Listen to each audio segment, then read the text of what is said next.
네, 여러분 안녕하세요. 이한입니다. 오늘도 변함없이 아침 방송 시작하겠습니다. 이한의 행복한 아침 편지 44번째 시간입니다. 오늘은 백범 김구 선생님에 대해서 여러분과 함께 나누고자 합니다. 백범 김구, 본관은 안동, 아명은 창암, 본명은 김창수, 개명하여 김구, 또 법명은 원종이라 하고 한숙 후에는 김두래로 고쳐 썼습니다. 호는 백범, 황해도 해주 백운방 텃골 출신이고 김순영의 7대 독자이며 어머니는 광락원입니다. 4세 때 심한 천연두를 알아서 가까스로 목숨을 건졌고 9살 때에는 한글과 한문을 배우기 시작했고 아버지의 열성으로 집안의 서당을 세웠습니다. 14세에 통감, 사략과 병서를 즐겨 읽었으며 15세에는 정문제의 서당에서 본격적인 한학 수업에 정진하였습니다. 그리고 17세 때 조선왕조 최후의 과거에 응시하였으나 그 뜻을 이루지는 못했습니다.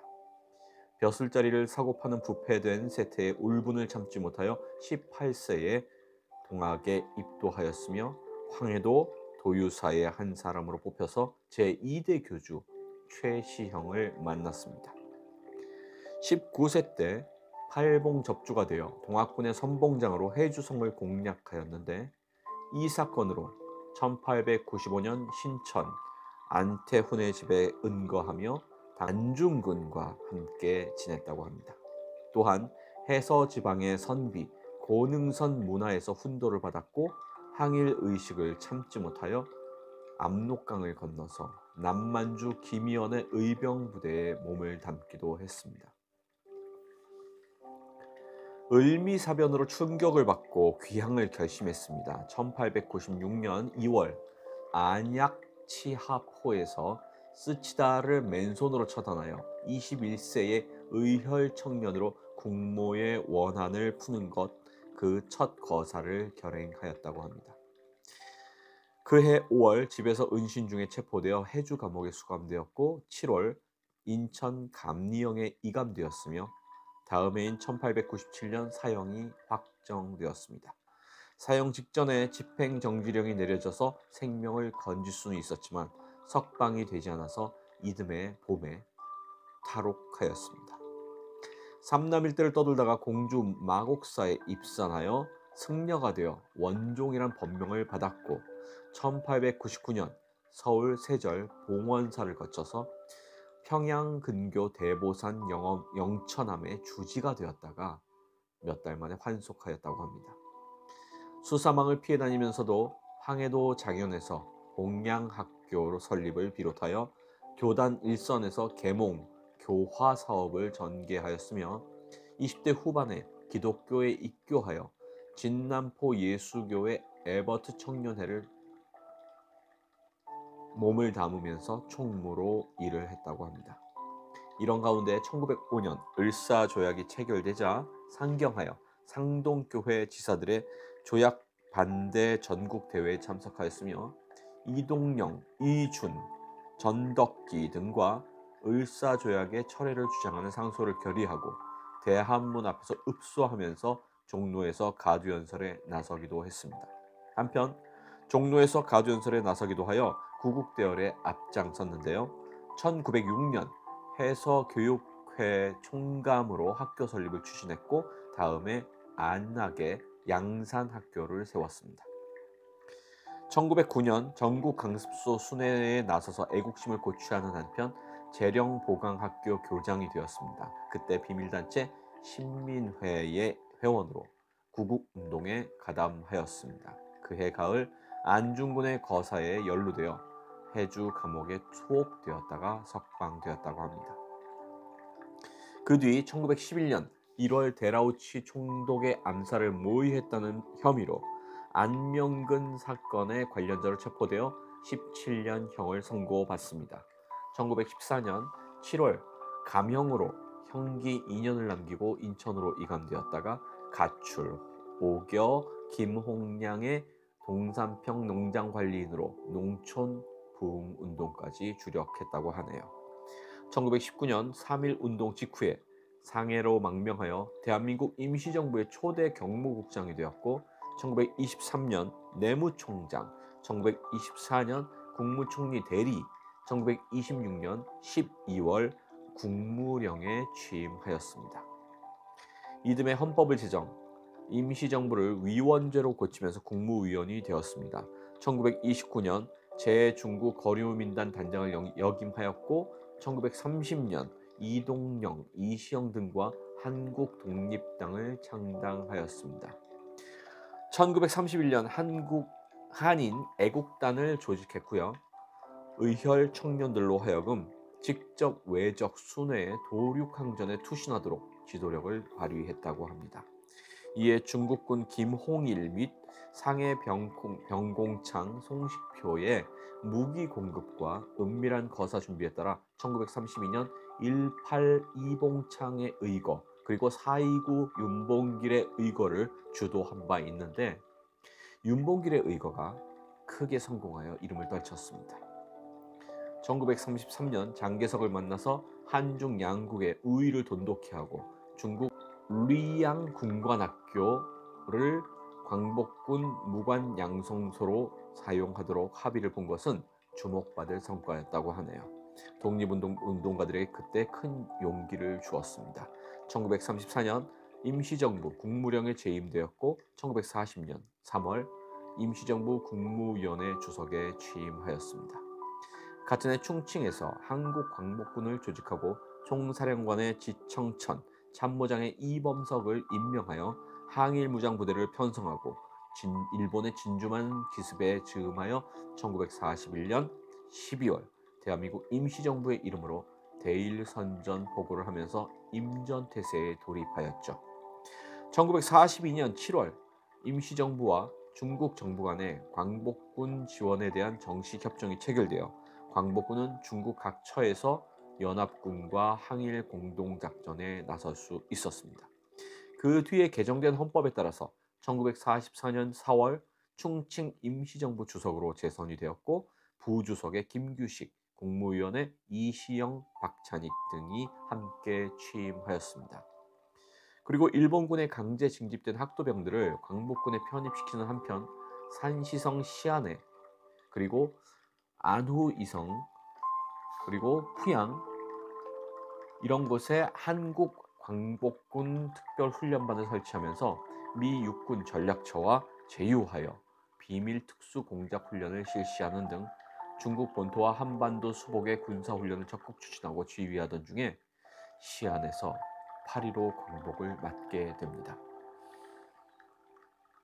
1945년 11월 임시정부 국무위원과 함께 일진으로 제1진으로 환국을 하였는데요. 그해 12월 28일 모스크바 삼상회의에서 신탁통치 결의가 있자 신탁통치 반대운동에 적극 앞장섰으며 오직 자주독립의 통일정부 수립을 목표로 정계를 영도해 나갔습니다. 1946년 2월 비상국민회의에 부총재에 취임하였고 1947년 비상국민회의가 국민회의로 개편되자 부주석이 되었습니다. 그해 6월 30일 일본에서 운구해온 윤봉길, 이봉창, 백정기 등 세 의사의 유고를 첫 국민장으로 효창공원에 공안하였습니다. 이를 전후하여 대한독립촉성중앙협의회와 민주위원, 민족통일본부, 민족통일총본부를 이승만, 김규식과 함께 이끌었습니다. 1947년 11월 국제연합 감시하에 남북 총선거에 의한 정부 수립 결의안을 지지하면서 그의 논설 나의 소원에서 밝히기를 완전 자주 독립 노선만이 통일정부 수립을 가능하게 한다라고 역설하였습니다. 그러나 1948년 초 북한이 국제연합의 남북한 총선거 감시위원단인 국제연합 한국임시위원단의 입국을 거절함으로써 선거 가능 지역인 남한만의 단독 선거가 결정이 되었습니다. 그러나 이러한 상황에서도 김구는 남한만의 선거에 의한 단독 정부 수립 방침에 절대 반대하는 입장을 취하였죠. 그해 2월 10일 3천만 동포에게 읍고함이란 성명서를 통하여 마음속의 38선을 무너뜨리고 자주 독립의 통일 정부를 세우자고 강력히 호소하였습니다. 분단된 상태의 건국보다는 통일을 우선시하여 50 재헌 국회의원 선거를 거부하기로 방침을 굳히고 그해 4월 19일 남북 협상차 평양으로 향하였습니다. 김구, 김규식, 김일성, 김두봉 등이 남북 협상 4자 회담에 임하였으나 민족통일정부 수립에 실패하고 그해 5월 5일 서울로 돌아왔습니다. 그 뒤에 한국 독립당의 정비와 건국실천원 양성소의 일에 주력하며 구국 통일의 역군 양성에 힘썼다고 합니다. 남북한의 단독 정부가 그해 8월 15일과 9월 9일에 서울과 평양에 각각 세워진 뒤에도 남북 분단의 피해를 딛고 민족 통일 운동을 제야에서 전개하던 가운데 이듬해 6월 26일 서울 서대문구의 경교장에서 육군 소위 안두희에게 암살당했습니다. 이렇게 김구 백범 김구 선생님에 대해서 오늘 여러분께 간략하게 이야기를 했는데, 사실상 우리나라가 분단이 되지 않고 통일이 된 그 조국을 여러분들이 그때 잘 했더라면 또 맛보지 않았을까라는 생각을 하면서 오늘 이렇게 안타까운 마음으로 또 백범 김구 선생님의 그 평소에 사용하셨던 그 구절을 여러분께 들려드리겠습니다. 어릴 때는 나보다 중요한 사람이 없고 나이 들면 나만큼 대단한 사람이 없으며 늙고 나면 나보다 더 못한 사람이 없다. 돈에 맞춰 일하면 직업이고 돈을 넘어 일하면 소명이다. 직업으로 일하면 월급을 받고 소명으로 일하면 선물을 받는다. 칭찬에 익숙하면 비난의 마음이 흔들리고 대접에 익숙하면 푸대접의 마음이 상한다. 문제는 익숙해져서 길들여진 내 마음이다. 집은 좁아도 같이 살 수 있지만 사람 속이 좁으면 같이 못 산다. 내 힘으로 할 수 없는 일에 도전하지 않으면 내 힘으로 갈 수 없는 곳에 이룰 수 없다. 나를 넘어서야 이곳을 떠나고 나를 이겨내야 그곳에 이른다. 갈 만큼 갔다고 생각하는 곳에서 얼마나 더 갈 수 있는지 아무도 모르고 참을 만큼 참았다고 생각하는 곳에서 얼마나 더 참을 수 있는지 그 누구도 모른다. 지옥을 만드는 방법은 간단하다. 가까이 있는 사람을 미워하면 된다. 천국을 만드는 방법도 간단하다. 가까이 있는 사람을 사랑하면 된다. 모든 것이 다 가까이에서 시작된다. 상처를 받을 것인지 말 것인지 내가 결정한다. 또 상처를 키울 것인지 말 것인지도 내가 결정한다. 그 사람 행동은 어쩔 수 없지만 반응은 언제나 나의 몫이다. 산고를 겪어야 새 생명이 태어나고 꽃샘 추위를 겪어야 봄이 오며 어둠이 지나야 새벽이 온다. 거칠게 말할수록 거칠어지고 음란하게 말할수록 음란해지며 사납게 말할수록 사나워진다. 결국 모든 것이 나로부터 시작되는 것이다. 나를 다스려야 뜻을 이룬다. 모든 것은 내 자신에 달려있다. 백범 김구. 오늘 들으실 음악은 구한말 시대의 애국가, 임시정부의 애국가, 그리고 대한민국의 애국가 세 곡을 연속으로 들으시고 엘가의 위풍당당 행진곡을 들으시겠습니다. 에드워드 7세의 요청에 의해서 가사가 붙여진 부분이 있는데, 제목이 위풍당당이라는 말은 윌리엄 셰익스피어의 오셀로의 3막 3장의 대사에서 따온 것입니다. 희망과 영광의 나라, Land of Hope and Glory라는 가사로 널리 알려진 이 곡의 노래 가사는 총 3절로 만들어졌는데 주로 2절이 많이 불리운다고 합니다. 우리에게는 위풍당당 행진곡으로 애국심을 고취시킬 수 있는 그런 흥분을 일으키는 그런 기악곡입니다. 여러분께 오늘 에드워드 엘가의 위풍당당 행진곡까지 연속으로 들려드리겠습니다. 잠시만요.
애국가, 우리가 애국가의 변천사에 대해서 잘 몰랐었는데 오늘 애국가가 어떻게 변해 왔는지, 또 안익태 선생님의 애국가, 최근에 우리가 사용하고 있는 그 애국가까지, 예, 여러분께서 들으셨습니다.